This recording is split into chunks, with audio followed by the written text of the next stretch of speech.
Alam niyo po ba na halos mag-aalas 8 na ng umaga, pero madilim pa rin.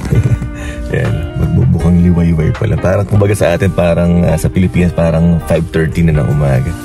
Pero tingnan nyo, 7:44. Balik na rin ko saglit. Hindi nyo makikita. 7:45 na ng umaga. At anyway, welcome back to my channel. Reggie po pala ng Reggie Rich TV. Sa mga hindi po nakakilala, kaya balik na rin natin. Sa mga hindi po nakakilala, Reggie po pala ng Reggie Rich TV. At long time no see. Long time. Pasensya na po at ngayon lang uli ako after 3 months. Ang huli yata natin yung pumunta tayo sa San Francisco. At yun lang yung huli natin, ano. Kasi sobrang kabisihan. Alam niyo po ba na nagpunta ako sa San Francisco, nagkaroon ako ng panibagong plano sa buhay. Kasi humiling ako ng sign ng dasal, sa dasal ko. Nagdasal ako, humingi ako ng sign. Tapos binigay naman ng Panginoon ng aking ano. Kaya actually itutur ko kayo kung ano yung aking ginagawa ngayon since nung bumalik ako sa San Francisco, para malaman nyo yung aking mga pinagkakaabalahan kung bakit hindi ako nakakapag-vlog for almost 3 months na. Kasi last pa, August pa yata yun. Kasi ako, kung natatandaan nyo na nasa San Francisco ako, nakapag part-time ako doon. At sinabi sa akin ng kapatid ko, Lea, mag-part-time ka rito, total nandito ka naman, wala ka pang ulang ginagawa, part-time ka rito. For 5 days, alam niyo po ba, for 5 days, na nasa San Francisco ako, sabi na ate ko, part-time ka rito, mag-alaga ka lang ng cancer patient. Ayan, hindi mo kailangan. Wala naman ako experience sa ganyan, kasi nga, more of sales ako eh. So sabi ako, sige, wala namang masama. Total, nandito naman din ako. For 5 days, kumita ako ng $1,800 US. 5 days yun, $1,800 US. Hindi pa ako nagbibiro. $1,800 US. Tapos, nasa Canadian, parang $2,200 yata yun. Parang ganun, nung pinapalitan ko. But anyway, sabi ko, kumbaga doon ko nalaman sa San Francisco pala, dahil pala doon mga under the table job. Pasensya na, hindi dapat ito ba i-disclose, pero yan ang katotohanan. Merong mga pwede kang pagkakitaan na under the table kahit hindi ka taga ron, kahit mga turista. Ang dami nga turista lang. So anyway, so yun yung ginawa ko doon. Tapos kumita ako. Tapos sabi nga nila, pwede dire-diretso. Kaya lang pwede nga sana ako magstay na matagal doon. Kaya lang, wala kasi nga ako experience eh. Baka, alam mo, buhay yung ang inaalagaan mo. Tapos wala ka experience. Baka may kumapa. So, ang ginawa ko, umuwi ako ng Canada at nag-enroll ako. Nag-enroll ako ng healthcare aid. Actually, so yun yung pinagkakaabalahan ko ngayon. So nag-enroll ako dito sa CDI, kung saan itutur ko kayo doon sa school namin. At yung nakita nyo kanina, yun yung aking dinadaanan na araw-araw. At tutur ko kayo para at least magkaroon kayo na idea. Ngayon ko lang din nalaman, sayang nga kasi sabi sa akin ni Lizelle, yung namamahala doon sa bagong estudyante. Hi Lizelle, ng CDI. But anyway, sabi nga niya na sayang kuya kung lay off ka, makakuha ka ng grant.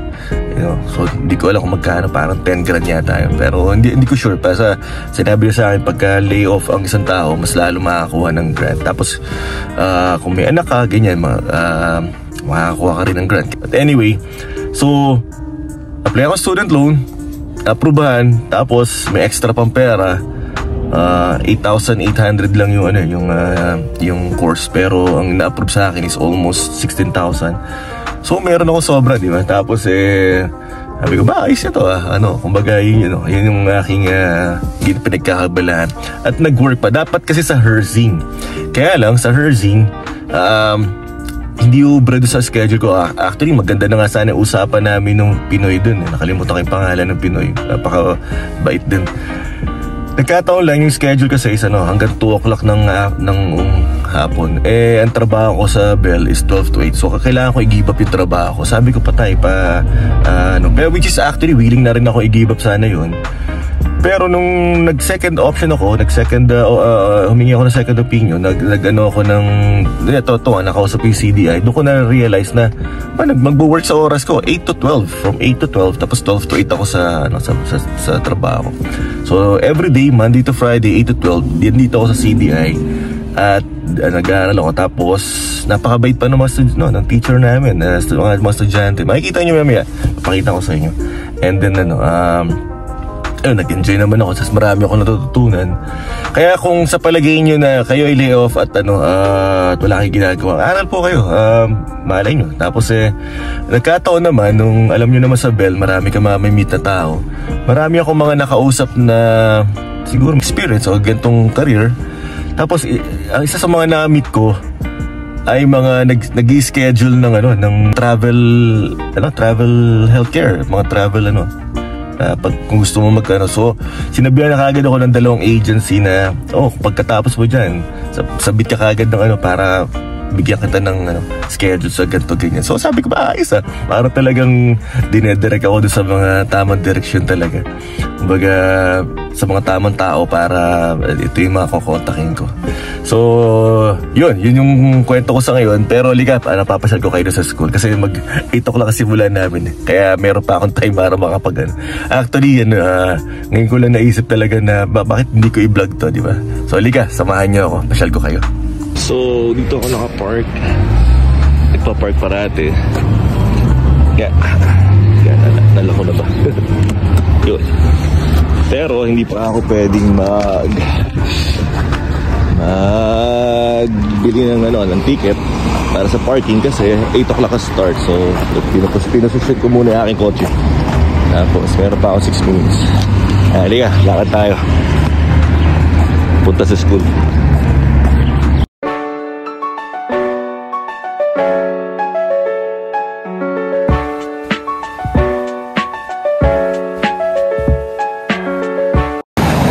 Yan, nakasalubong natin yung kaklase ko.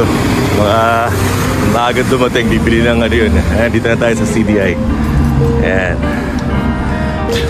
Bibili ng Tim Hortons siguro. Morning, Zel. Yeah. Tinawagan ka niyo, no? Ate Mildred, di ba?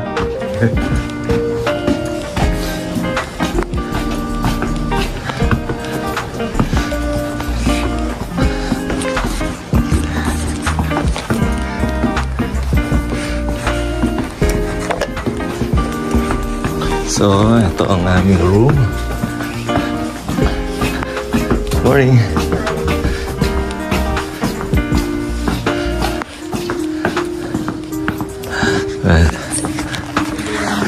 Morning.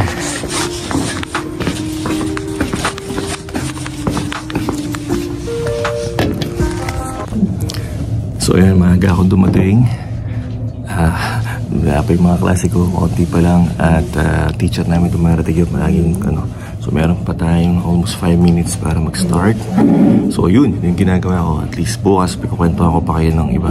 Pero for the meantime, ito hanggang dito lang muna ang ating video. At sa ako, kukwento pa ko kayo bukas ng mga bagay na aking pinagkakabalahan. Okay? So hopefully makatulong din sa mga bagay, sa mga tao na walang ginagawa pa sa ngayon. Okay? Hanggang sa muli. Bye-bye.